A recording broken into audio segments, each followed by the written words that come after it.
Hey everyone, welcome back to my channel, and in this video I am making 4 recipes out of the Instant Pot. 2 of them I've never tried before, and 2 of them are kind of like standard I make all the time. The first one is a melt in your mouth pot roast by thekitchen.com. I'll list everything below. It was so amazing. We're definitely going to be having that in our recipe binder to make again. Then the next night I made chicken drumsticks, which is the same way I make chicken wings using the Poultry button. And the longer you let it sit in your Instant Pot, the better it is. The third recipe was spaghetti squash, which you'll see a funny twist to that. And then the fourth one was a new recipe I hadn't tried before to make bok choy into a side dish. So it's ginger, soy, garlic, bok choy. Hilarious part of this, I thought I had more than one bok choy cabbage, but I only had the one. You probably want to use about 3 because it melts down to just about nothing. But it was very delicious and I highly recommend. All right, let's get started. Okay, guys, I can't stress again how delicious this recipe was. Okay, so we're starting with onion. As you can see, I have this big bag of frozen onions. I have onion day where I just chop a whole bunch of onions at once with my veggie chopper and chuck them in the freezer, so I don't have to chop them for every single recipe. So that was 1 large yellow onion and about a 3-pound brisket. You can trim the fat off. I didn't. I just left it on there. Then we're adding a 1/3 cup of ketchup, a 1/3 cup of red wine vinegar,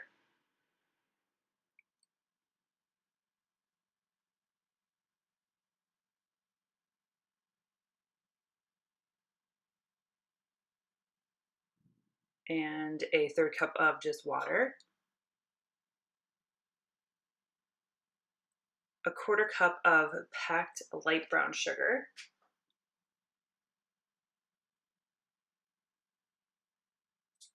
a teaspoon or so of thyme, a teaspoon or so of oregano, some sweet paprika, about a teaspoon. Again, you can see I'm really being exact with these measurements. 3/4 of a teaspoon of garlic powder. I added more because we like garlic. And just some salt and pepper. Then tiny whisk that together. Pour that over the brisket.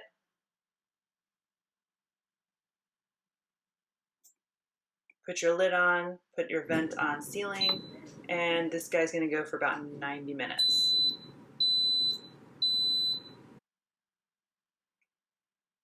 Now for side dishes for these, I just happen to have some potatoes and carrots, so that's what I'm doing today. And you can see I've got my bacon tray, so it must be Sunday. These potatoes are so good. They're from our CSA. They're just red potatoes. I don't know why. They were really creamy and delicious.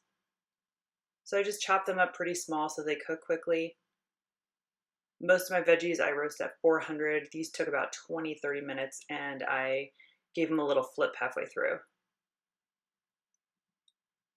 Also getting in a little bit of meal prep here, peeling a whole bunch of carrots.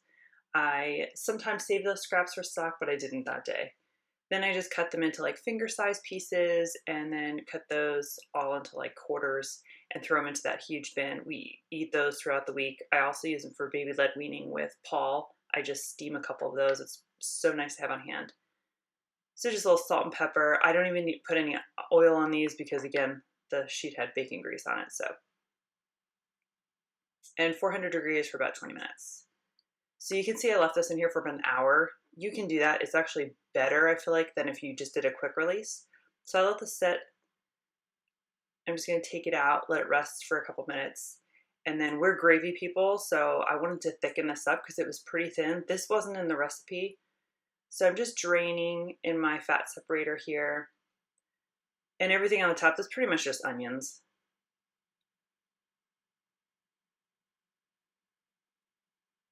So the onions I just discard. And then I'm pouring that deliciousness back and leaving any fat that came back from the brisket cap in the fat separator. So you can see here I'm hitting cancel and I'm turning this on saute mode. And I'm just adding, this is arrowroot powder, but you can certainly use cornstarch if you want to. Just about a spoonful, add some water, make a slurry, mix that up, and then I'm just gonna add it back to the pot. And as soon as the mixture there kind of boils or heats up, that will thicken a little bit.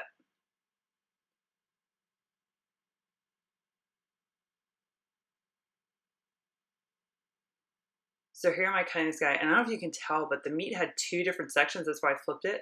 The grain went that way with that piece, and then horizontal with the other one. And you can see once it got hot, everything thickened up. I just poured that right over the meat, and it was done.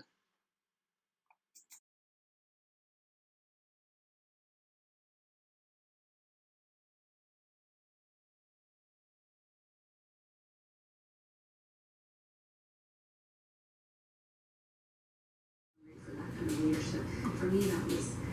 Paul, what do you have? I think not just What do you have? to see the other young men in the film, Robert and Ben and Renee, just throw themselves into this process to be reminded that the mom.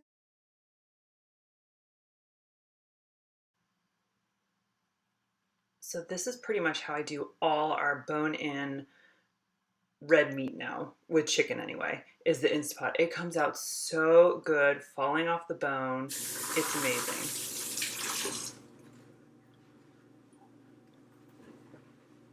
Easy. There you go. Easy. There you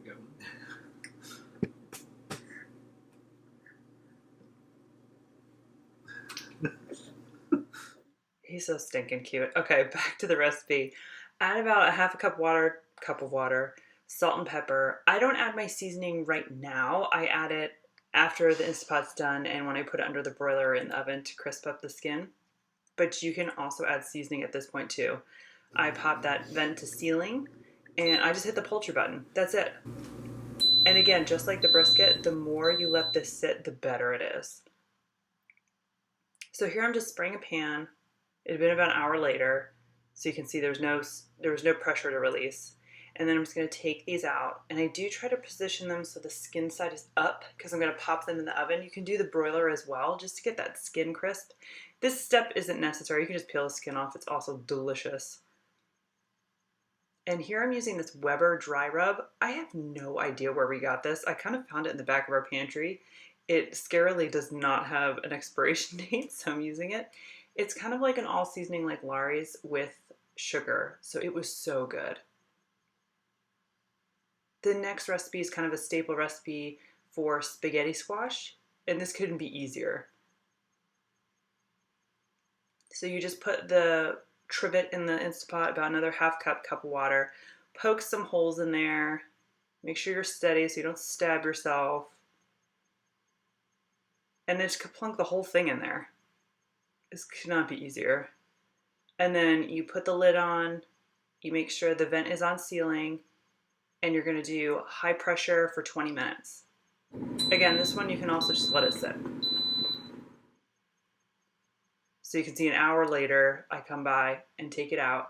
Just be careful, it's really hot. And you want to make sure, see how easily that knife goes in, that it's done. So take this guy out, remember he's really hot, and just let him sit there for about 15-20 minutes. So here I'm taking the liquid, dumping it, putting my pot back, and I'm taking, you can any of your favorite jar spaghetti sauce. This is homemade that I made over the weekend. And I'm just going to put this on manual pressure for a minute. I'm just trying to heat up the sauce, that's all I'm doing. I'm not really cooking anything. So once your spaghetti squash is easy to handle, you cut off both ends. And then I cut it down the middle, and mine was rotten. I have never had this happen to me before. It was so funny. So plan B, add a little bit more water, and I'm gonna add half a box of penne dry pasta. So the trick to this is whatever the minutes on the back of the box are, have them and round down. So mine was 11 minutes, so I have that for 5 minutes and drop one. So I did 4 minutes, and it was delicious. The next one is this soy glazed bok choy, and we had chicken tenders with teriyaki sauce, and I'll show you what we had for a starch. So whatever your favorite teriyaki sauce is, I just pour them over the chicken tenders. This is Primal Kitchen. And again, I have my oven at 400, and I just pop them in for about 20 minutes. Halfway through, I'm going to take them out, and I'll show you that. So I did not have any rice. I cannot believe I ran out of rice. So our starch is potatoes. A little bizarre for chicken teriyaki and bok choy, I'm aware. So I just put a little olive oil on these guys, some salt and pepper, garlic powder, and some more of that sweet paprika. That's pretty much my go-to for potatoes. I zhuzh these up a little bit with my spatula. Again, same oven, 400. Those will take about 20-30 minutes, and I just flip them halfway through. So finally, the bok choy. I'm just putting a little bit of oil in my pan. It said sesame oil, I didn't have any. And then I'm using these squirt ginger. So that was about this is about a clove of garlic, and it was about a little nugget of ginger. And then here's my only little bok choy. I swear I thought I had 3 of these things. And you can see it chops down to basically nothing. So if you were doing this recipe, I would do about 3 bok choys. This is so sad. And in the pot, I'm adding some water, a half cup of water, and I'm just chucking the bok choy in there. And put your Instant Pot lid on, hit the ceiling, and this guy goes on high pressure for 5 minutes. I did a quick release, meaning I just hit as soon as it was done. I let the pressure out so I could open it up and give it a little mix. And now I'm going to add 3 tablespoons of coconut aminos or soy sauce, same thing. And I didn't have any rice wine vinegar, I swear I did. So I'm just using a little apple cider vinegar, and that's 1 tablespoon. So here's those chicken tenders I was telling you about. I just flip them all around, add some more teriyaki sauce. You can also marinate them as well. I kind of forgot. With a baby, I don't really get to do much planning ahead. And pop those back in the oven just for a couple minutes. And here's the dinner. It was so good.